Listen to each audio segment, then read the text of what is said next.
I'm Kelly Francis. I'm a Canadian citizen. I like to joke that I'm Canadian because I've spent more than half of my life in Seoul, South Korea.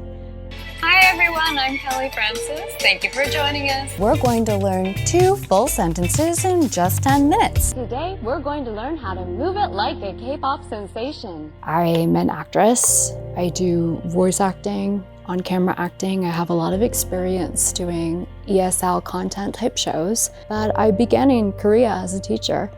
I noticed that my employer started giving me strange tasks though. They wanted me to narrate a lot of their exams for them.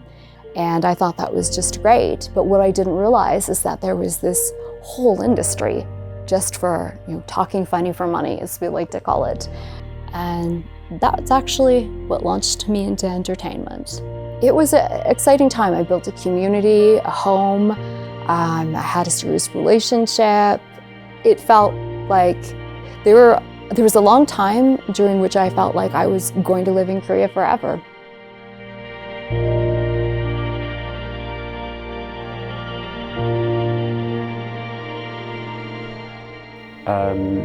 I've been in Korea for the last 7 years, and I came to LA about 6 months ago to pursue my career here.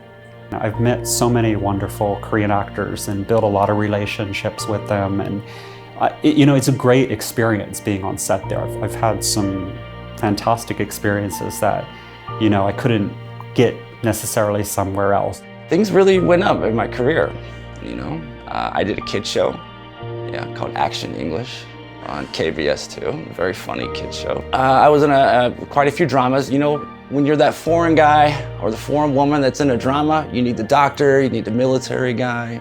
Once I learned this system, I started to become more and more prevalent in commercials and movies and everything. That took about a year or 2.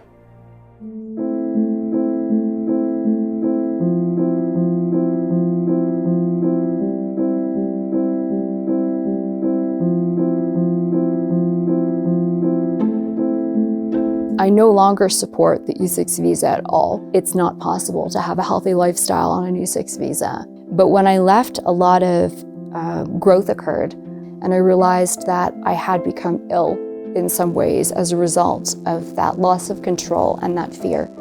Everyone has a breaking point, right? Everyone has the final thing. And I was still riding high on having my own shows and being on TV, all that. But eventually it wasn't worth it anymore. You're never gonna not be screwed. You will always be screwed. And I was not gonna put up with that anymore.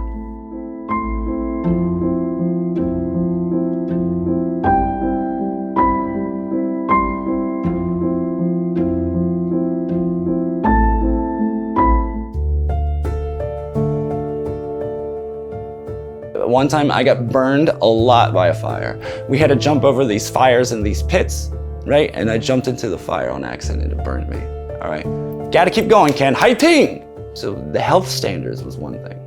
I've been in situations where I've ended up in the ER because there was no stunt coordinator and I wasn't trained, but the director had an idea. I was doing a Kia commercial. This car that had lights on the outside and that had an engine on the inside. 2 men were in charge of running the engine to run the lights and back it out. Carbon monoxide filled the entire thing, and they're like this, and there's vomit everywhere, and they're essentially dead. I tried to do CPR to bring them back. The agency comes over and yanks us off, and they said, "You don't touch them, because you are gonna get us in trouble." I couldn't believe that that was a real thing, that the job was more important than the lives of these 2 men, okay? There's a lot of long hours, that you're expected to work. They don't really tell you, up front, oh, you're expected to be on set for this long. I think my longest shoot I ever did was I was on set for 27 and a half hours straight. That's just what you expect, and that's the expected norm. You just get used to it. There was one commercial that I did where it went until 1 o'clock in the morning, all right? It's 1 o'clock in the morning, and we are outside. And he is 3, he's never been on set, maybe 4. And it is freezing, he's been up all day, and he won't stop crying at the end. He's like, "I just want to go home, I just want to sleep." They won't let him go. You're not leaving until your kid laughs for that last scene. And the mom said, "I'm never, ever gonna do this again.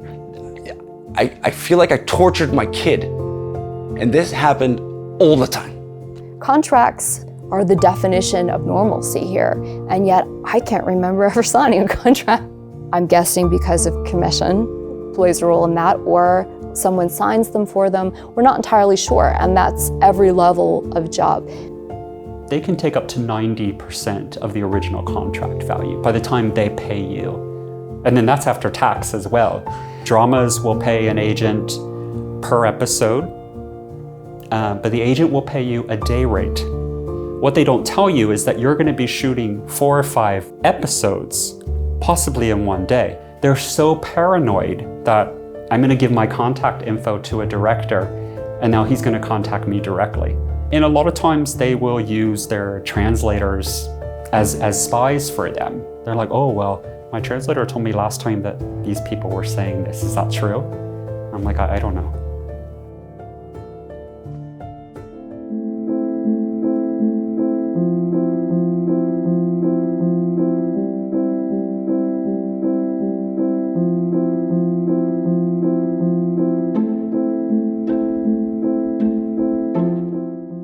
Honestly, it's really night and day. And I've noticed that since being here. You know, if I'm a submodel, if I'm a main model, if I'm a supporting actor, you get treated with a lot of respect. Maximum they're allowed to take by law is 30% agents here. They do represent you 100% fully. Every single shoot I go to, I sign a contract. It explains very clearly what's on there. It tells me how much I'm getting paid. It tells me how many hours I'm supposed to be on set. If I'm on set for longer, I get paid extra. You know, it's very clear about what I'm doing it for, how long the non-disclosure agreement is for, how long for usage. I actually appreciate when actors and models take the time to really, really read our contracts, which are exclusive to Colorado. And if there's any questions that they have, I invite them, I welcome them to ask me, because these are important terms, and these terms in our contract are there for a reason. We take, depending on what the booking is for, if it's just for a photo shoot, we take a 20% cut. If it's for a video only, it's a 15% cut. If it's union, otherwise known as SAG, we only take 10%. At either division, I always communicate very clearly what that payment breakdown is, what their original pay minus the 15, minus the 20, minus the 10. It's all trust. They are an extension of our brand, and I want them to feel safe. A non-resident or non-citizen is still due the protections of the laws and eligible to join unions, eligible for payment the same as a resident or citizen of the US. We have plenty of US agents representing foreigners who perform in the US. People with different experiences and different backgrounds contribute to our national conversation and also contribute to our cultural fabric.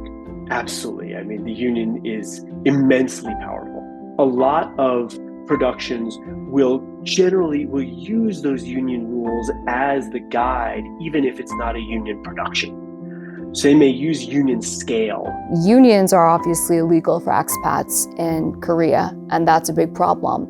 In America, if I were to do a scene that threatened my mental health in any way or involved sexuality, if I was a union member, I could insist upon having an intimacy coordinator or a mental health coordinator.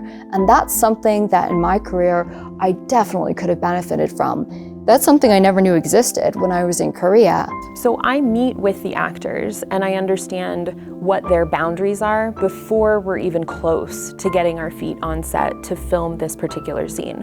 So I talk to them about their trauma history, if that's appropriate. I talk to them about, are there places on their body they're not willing or wanting to be touched? And then I work to create some choreography for the scene. In Europe, there are many intimacy coordinators that are actively working right now, and there are certification programs in Canada as well. I will often point out that when someone someone has a mental health crisis on set, it often means delays in production.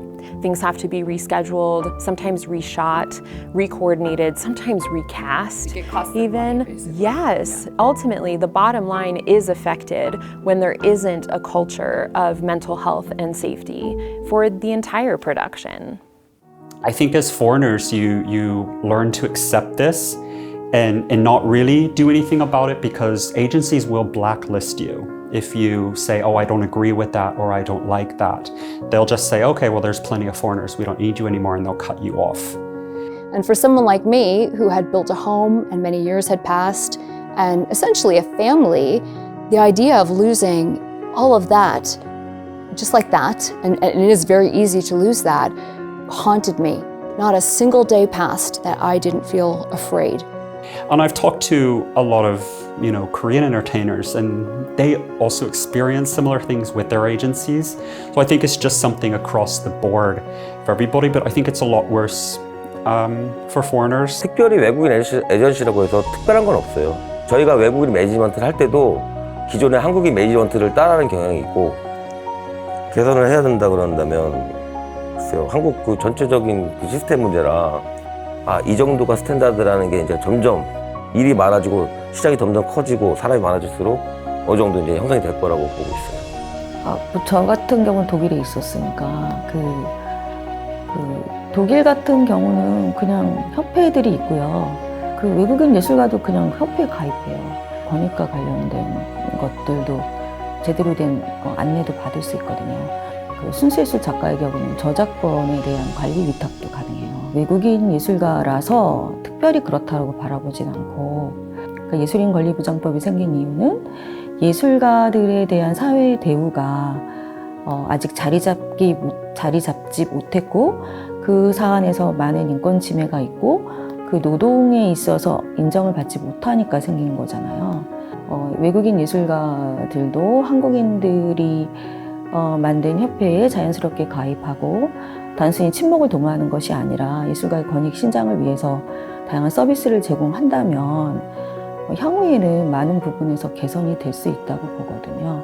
When we like what we're doing, and I loved what I was doing, we're very good at developing a type of tunnel vision where we focus on what we love. I mean, this is how we survive, it's how we cope. It can be life-threatening when someone goes over to a new country, knows no one, believes they're going to be taken care of. We do our best to try and educate people, give them a place to ask questions under anonymity, and to push the idea that in order to combat fear tactics, we have the power of collective community.